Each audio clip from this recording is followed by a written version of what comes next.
Hey friends, it is Mackenzie Massey. I'm here with KEAA. I'm actually outside enjoying this extremely beautiful hot weather in Campbellsville. And I am here with one of my BFFs, Brandy. Brandy, say hello and tell us which territory you serve.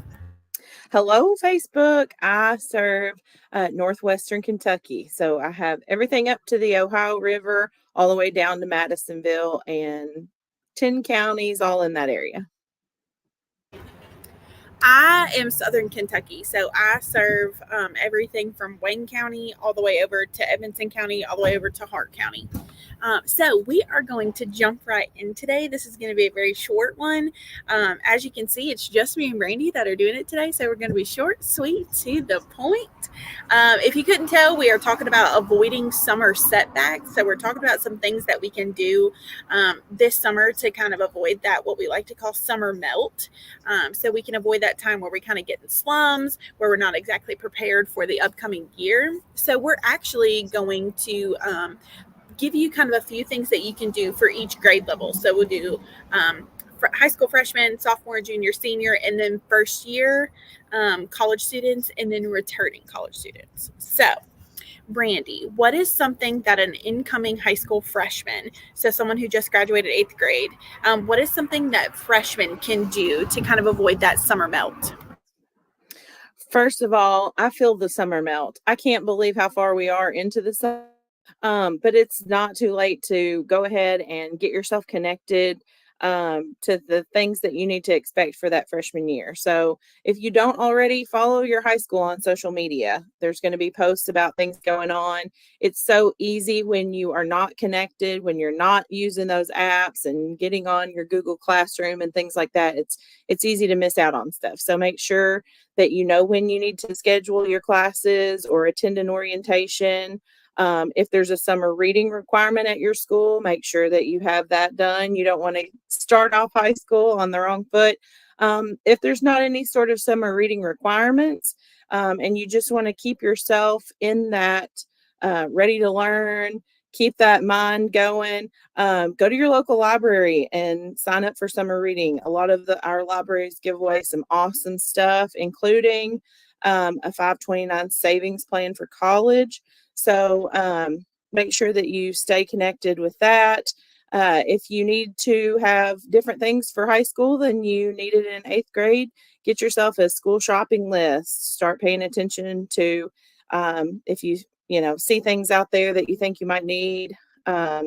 Stay connected this summer. It's important to keep up with friendships and things like that. And it's not gonna be the same as it was in eighth grade. It's gonna be a little bit different. Volunteer. If you have some ways that you can volunteer in your community, there may be students coming from a different middle school to high school with you, might give you an opportunity to connect with some new people, stuff like that. So if you're going into that freshman year, have all the faith in the world that you'll make it a great high school experience. But those are a few things that you can get going this summer. I think that you hit the nail on the head. Not going to add anything to it. Just going to slide right into sophomore year. Some things that I think are super important when you're going into sophomore year is to be thinking about that AP aspect and also that dual credit. And also that dual credit aspect, because you can kind of start taking those dual credit classes during your sophomore year. We rely kind of heavily on junior and senior year, but now's a good time to see, like, ooh, I think I would want to take this. I think I might want to do this. We're also getting into those pathway classes. So freshman year, we're kind of feeling out what we want to do. Sophomore year, we're kind of hammering down and kind of honing in on those pathway classes. I'm going to go ahead and just filter right into junior. Junior year is huge. And I think that a lot of things happen junior year that we're not always thinking about. One thing is ACT. Juniors are tested a lot, but ACT is one of the biggest tests that you'll take your junior year. So ACT prep summer is a great time for that. You can utilize some resources that you find on KHEAA.com. You can utilize resources that you find on ACT. You can also go to your local library. I think that that's super important. Brandy, do you want to add anything to that? Yeah, I do. And you know what? We hear so much about senior year, so critical, this and that.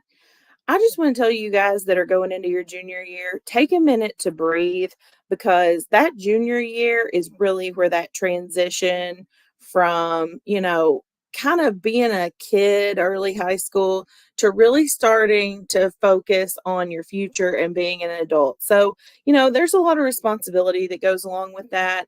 Most of the time in our junior year, we're taking our driver's test. We've just got more pressures on us than we do in those younger grades. So, aside from the things that you can do to prepare, just get yourself in a state where you're like mentally prepared for the next step, and just, enjoy this summer some, and take some time to breathe and reflect on the past 2 years and think about what you want that junior year to look like.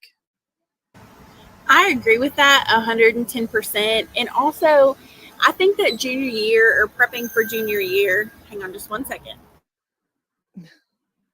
waiting for a car to Live. go by. I think that junior year is a fantastic. I tell you what, I just picked the right spot and the right time. It is busy in downtown Camsville today. I think that being able to go on college tours and also doing career exploration is extremely important in your junior year. Most schools give you two free excused absences. Go ahead and schedule those college tours out. Brandy, what about senior year? What should our upcoming seniors be doing?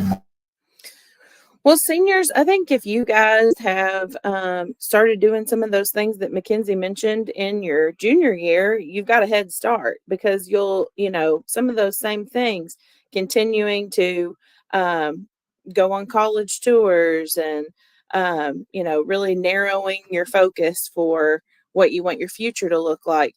But a big thing with that is, if you have a summer job, make the most of it. Do your best, put your best foot forward. You're building a resume that, just these small summer jobs while you're in high school, they are going to be a big impact when you go to get that first real adult job. Go on those college tours, start thinking about college applications. It won't be long before those college applications will open up. Many of those will open in August. So start thinking about that. If you plan to go to school in any way after high school, if you plan to go on to higher education, you'll need to file your FAFSA so you can go ahead and create your federal student ID. It just takes a little bit of time, but you can go ahead and get that out of the way. You can have mom or dad, whoever financially supports you, to also create one. You can get that taken care of. Keep a journal throughout your senior year, especially throughout this summer. Think of things that you might do that would look good in a college scholarship letter or in an application or something like that. Maybe you volunteer, maybe a storm came through your town and you, picked up limbs and you helped. Anything that's like that, try to, take notes of that, keep up with that, because those are the types of things that can set you apart when it's time to start filling out applications to college and scholarships and things like that. If you've got some colleges in mind, go ahead and follow them on social media. We hope you're following KHEAA.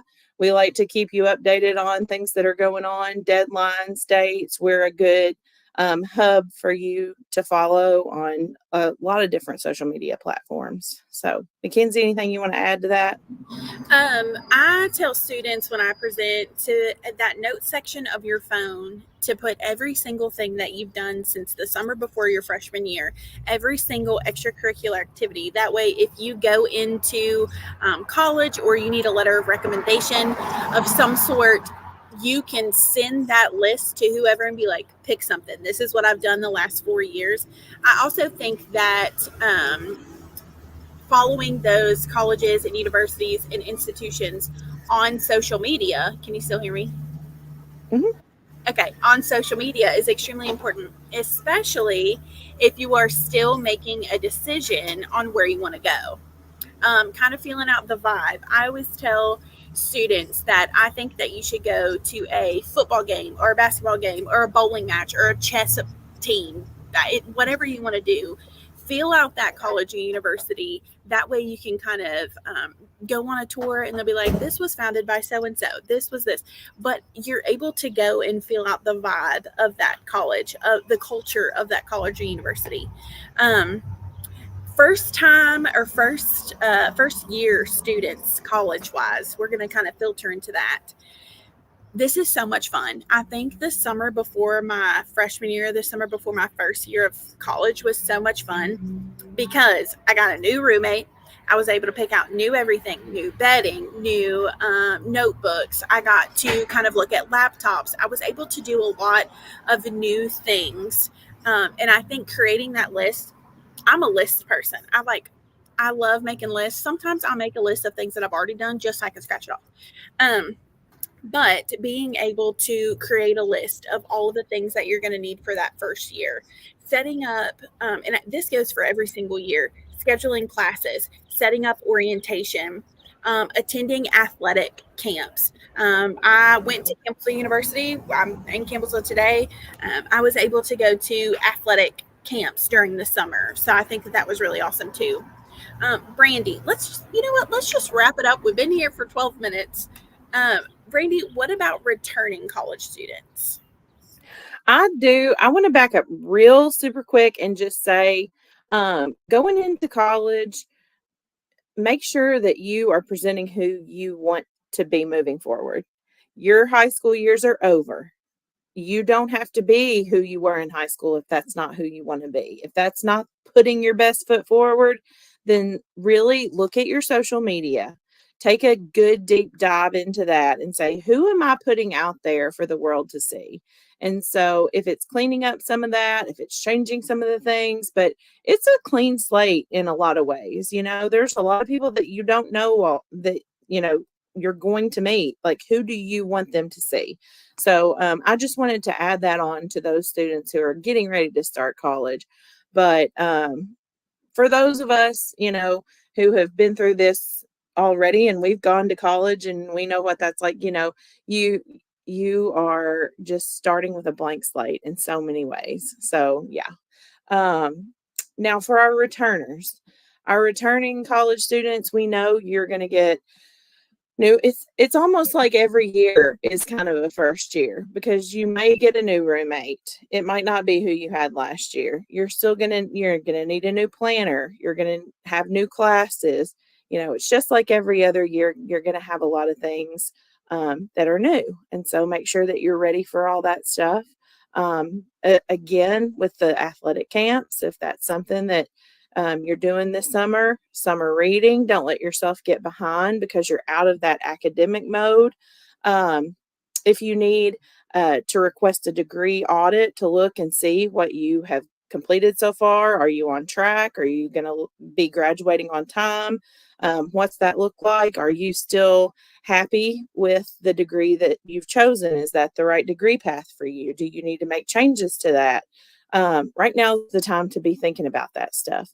And also, we focus so much with filing your FAFSA, filing your senior year. We talk about that so much, but don't forget that every year of college you will need to refile.